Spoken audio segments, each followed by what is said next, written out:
ମେଘମାଳାରେ ଶୀଘ୍ର ଆଗମନ କରିବାକୁ ଯାଉଥିବା ପ୍ରଭୁ ଯୀଶୁଖ୍ରୀଷ୍ଟଙ୍କ ପବିତ୍ର ଓ ବହୁମୂଲ୍ୟ ନାମରେ ନିର୍ମଳ ଖରା ୟୁଟ୍ୟୁବ୍ ଚ୍ୟାନେଲରେ ଆପଣ ସମସ୍ତଙ୍କୁ ସ୍ୱାଗତ କରେ। ପ୍ରତିଦିନ ପ୍ରତି ପ୍ରଭାତ ଆମମାନେ ନିର୍ମଳ ଖରା ୟୁଟ୍ୟୁବ୍ ଚ୍ୟାନେଲ ମାଧ୍ୟମରେ ନୂଆ ନୂଆ ପ୍ରସଙ୍ଗରେ ପ୍ରଭୁଙ୍କର ବାକ୍ୟ ଶୁଣିବାର ଅପୂର୍ବ ସୁଯୋଗ ପାଉଛୁ। ପରମେଶ୍ୱର ପ୍ରତି ପ୍ରଭାତରେ ତାଙ୍କର ପବିତ୍ର ବାକ୍ୟ ଦ୍ୱାରା ସେ ଆମମାନଙ୍କ ସହିତ କଥାବାର୍ତ୍ତା ହେଉଛନ୍ତି। ସେଥିପାଇଁ ସ୍ୱର୍ଗର ପରମେଶ୍ୱରଙ୍କୁ ହୃଦୟ ସହିତ ଧନ୍ୟବାଦ ଦିଏ। ତାହା ସହିତ ଆପଣ ସମସ୍ତଙ୍କୁ ମଧ୍ୟ ହୃଦୟ ସହିତ ଧନ୍ୟବାଦ ଦିଏ, କାରଣ ଆପଣମାନେ ନିୟମିତ ଏହି ଚ୍ୟାନେଲ ଦ୍ୱାରା ପ୍ରସାରିତ ହେଉଥିବା କାର୍ଯ୍ୟକ୍ରମ ଗୁଡ଼ିକକୁ ଦେଖୁଛନ୍ତି। କେବଳ ଦେଖୁଛନ୍ତି ତାହା ନୁହେଁ, ଲାଇକ୍ ସେୟାର କମେଣ୍ଟସ୍ ଗୁଡ଼ିକ ଦ୍ୱାରା ଆପଣମାନେ ଆମମାନଙ୍କୁ ଅତ୍ୟଧିକ ପରିମାଣରେ ଉତ୍ସାହିତ କରୁଛନ୍ତି। ପ୍ରଭୁ ଆପଣ ସମସ୍ତଙ୍କୁ ପ୍ରଚୁର ଭାବେ ଆଶୀର୍ବାଦ କରନ୍ତୁ। ଆସନ୍ତୁ ଆଜିର ପ୍ରସଙ୍ଗ ନିକଟକୁ ଯିବା। ଆଜିର ପ୍ରସଙ୍ଗଟି ଏହି ପ୍ରକାର ଅଟେ, ଧନୀ ବ୍ୟକ୍ତିଙ୍କ ସହିତ ହିଁ ବିବାହ ହେବ। ଧନୀ ବ୍ୟକ୍ତିଙ୍କ ସହିତ ହିଁ ବାହା ହେବ। ଏହି ବିଷୟରେ ମୁଁ ଆପଣଙ୍କୁ ଅଳ୍ପ ସମୟ କହିବା ପାଇଁ ଚାହେଁ। ଯେତେବେଳେ ଆପଣ ଏହି ଟପିକ୍ଟାକୁ ଆପଣମାନେ ଦେଖୁଥିବେ, ଆପଣଙ୍କୁ ଭଲ ବି ଲାଗୁନଥିବ। ଏହା ଗୋଟିଏ ଠିକ୍ କଥା ନୁହେଁ ଯେ ଆପଣ କି ପ୍ରକାର କହୁଛନ୍ତି କେବଳ ଧନୀ ବ୍ୟକ୍ତିଙ୍କ ସହିତ ହିଁ ବାହା ହେବା। ତ ପୃଥିବୀରେ କ'ଣ ସମସ୍ତେ ଧନୀ ବ୍ୟକ୍ତି କି? ଅନେକ ଗରିବ ବ୍ୟକ୍ତି ମଧ୍ୟ ଅଛନ୍ତି, ହେଲେ ଗରିବ ଲୋକମାନେ ବାହା ହେବେ ନାହିଁ କି? ଏହି ପ୍ରକାର କଥା ଆପଣ ଆମକୁ କହିପାରିବେ। ମାତ୍ର ବାଇବଲ କ'ଣ କହୁଛି ଆମେ ଦେଖିବା। ପଢ଼ିବା ଆମେ ରୋମିଓ 2 ଅଧ୍ୟାୟ ଏହାର 4 ପଦ। ଈଶ୍ୱରଙ୍କ କୃପା ଯେ ତୁମକୁ ମନ ପରିବର୍ତ୍ତନ ଆଡ଼କୁ ଘେନିଯିବାକୁ ଚେଷ୍ଟା କରେ, ଏହା ନ ଜାଣି ତୁମ୍ଭେ କି ତାହାଙ୍କର କୃପା, ଧୈର୍ଯ୍ୟ ଓ ଚିର ସହିଷ୍ଣୁତା ରୂପ ଧନ ସବୁ ତୁଚ୍ଛ କରୁଅଛ। ପରମେଶ୍ୱର ନିଜକୁ କି ପ୍ରକାର ଭାବରେ ଧନୀ ଦେଖାଉଛନ୍ତି। ଏହି ପଦଟା ଆପଣମାନେ ପଢ଼ିଲେ ଜାଣିବେ ଯେ ପରମେଶ୍ୱର ସେ ଧନୀ ପରମେଶ୍ୱର। ପୃଥିବୀର ସବୁ ସୁନା ରୂପା ତାଙ୍କର, ସ୍ୱର୍ଗର ସବୁ ହୀରା ମୋତି ମାଣିକ ତାଙ୍କର, ହେଲେ ମଧ୍ୟ ସେ ଏହିସବୁ ଦ୍ୱାରା ନିଜର ଧନୀପଣ ବା ନିଜର ଧନକୁ ସେ ଦେଖାଉନାହାନ୍ତି। କାହା ଦ୍ୱାରା ସେ ମୁଁ ଯେ ଧନୀ ପରମେଶ୍ୱର ତାଙ୍କର ଧନକୁ ଦେଖାଉଛନ୍ତି? ତାଙ୍କର ଗୁଣ ଦ୍ୱାରା, ତାଙ୍କର ଚରିତ୍ର ଦ୍ୱାରା। ପ୍ରିୟମାନେ, ଧନରେ ଧନୀ ତ ଅନେକ ଲୋକ ଥିବେ, ମାତ୍ର ଧନର ଧନୀ ଠାରୁ ଚରିତ୍ରର ଧନୀ ଲୋକ ପାଖ ସହିତ ଯଦି ବାହା ହେବା, ତାହେଲେ ଆମମାନଙ୍କ ସଂସାର ଭଲ ଥିବ, ଆମର ବାହାଘର ଭଲ ଥିବ, ଆମ ବାହାଘରରେ ଖୁସି ଆନନ୍ଦ ଆଶୀର୍ବାଦ ଥିବ। ଆଜି ଲୋକମାନେ ଏହି ମେଟେରିଆଲ୍ସ ଧନ, ଗାଡ଼ି, ଘର, ସୁନା ଏସବୁ ଆବଶ୍ୟକ ନାହିଁ ବୋଲି କହୁନାହିଁ। ଏହା ନିହାତି ଆବଶ୍ୟକ ରହିଛି ପରିବାରରେ। ମାତ୍ର ଏହିସବୁ ଧନ ଆମମାନଙ୍କ ପାରିବାରିକ ଜୀବନରେ ଯେଉଁ ପ୍ରକାର ଖୁସି ଆନନ୍ଦ ଆଶୀର୍ବାଦ ଆଣିଦେଇପାରିବ ନାହିଁ, ସେଇଟା ମୁଁ ଆପଣମାନଙ୍କୁ କହିବା ପାଇଁ ଚାହେଁ। ସେଥିପାଇଁ ଧନ ବା ଏଇ ଯେଉଁ ମେଟେରିଆଲ୍ସ ଧନ ଠାରୁ ଚରିତ୍ରର ଧନୀ ହେବା ବହୁତ ବହୁତ ଆବଶ୍ୟକ ରହିଅଛି। ଚରିତ୍ର ଭାବରେ ପରମେଶ୍ୱର ମଧ୍ୟ ସେ ତାଙ୍କର ଧନକୁ ଆମମାନଙ୍କ ନିକଟରେ କେମିତି ସେମାନେ ଦେଖାଉଛନ୍ତି ଯେ ତାଙ୍କର ଧନକୁ ସେ ଚରିତ୍ର ଦ୍ୱାରା ସେ ଦେଖାଉଛନ୍ତି। ତାଙ୍କେ କି ପ୍ରକାର ଭାବରେ କୃପା ତାଙ୍କର ଧନ, ଧୈର୍ଯ୍ୟ ତାଙ୍କର ଧନ, ଚିର ସହିଷ୍ଣୁତା ତାଙ୍କର ଧନ।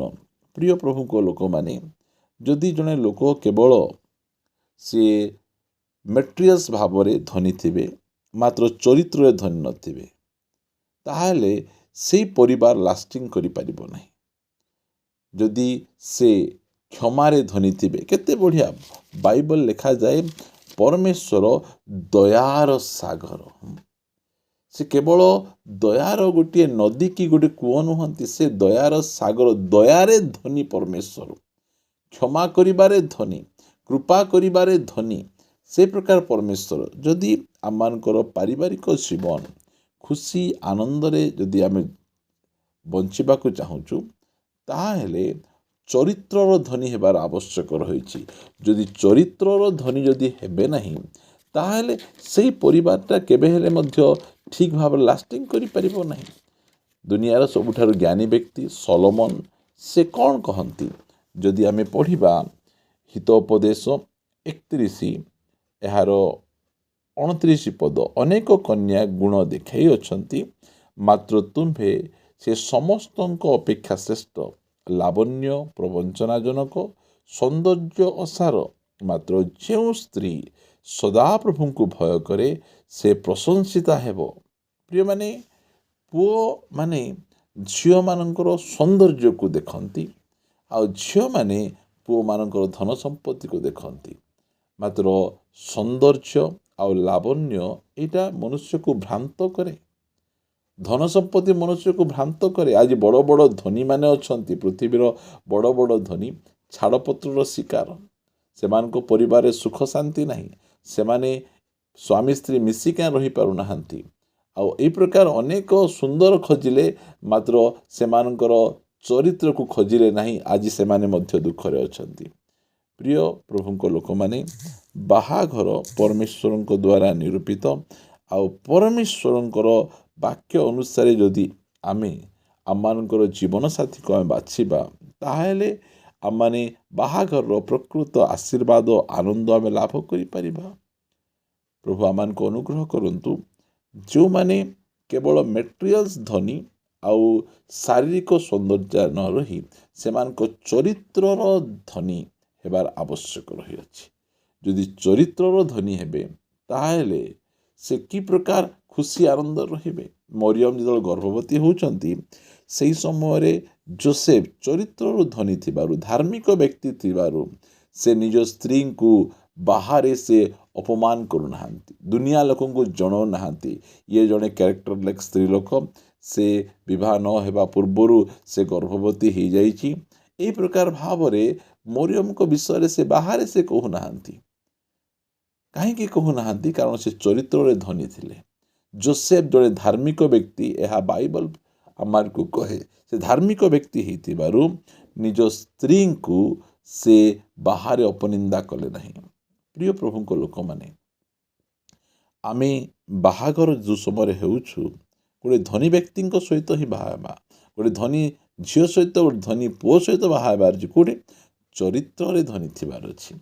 ସେଇ ଚରିତ୍ରର ଧନ ଆମ ପରିବାରକୁ, ଆମର ବିବାହକୁ ଆନନ୍ଦ, ଆଶୀର୍ବାଦ ଯୁକ୍ତ, ମଧୁର କରିପାରିବ।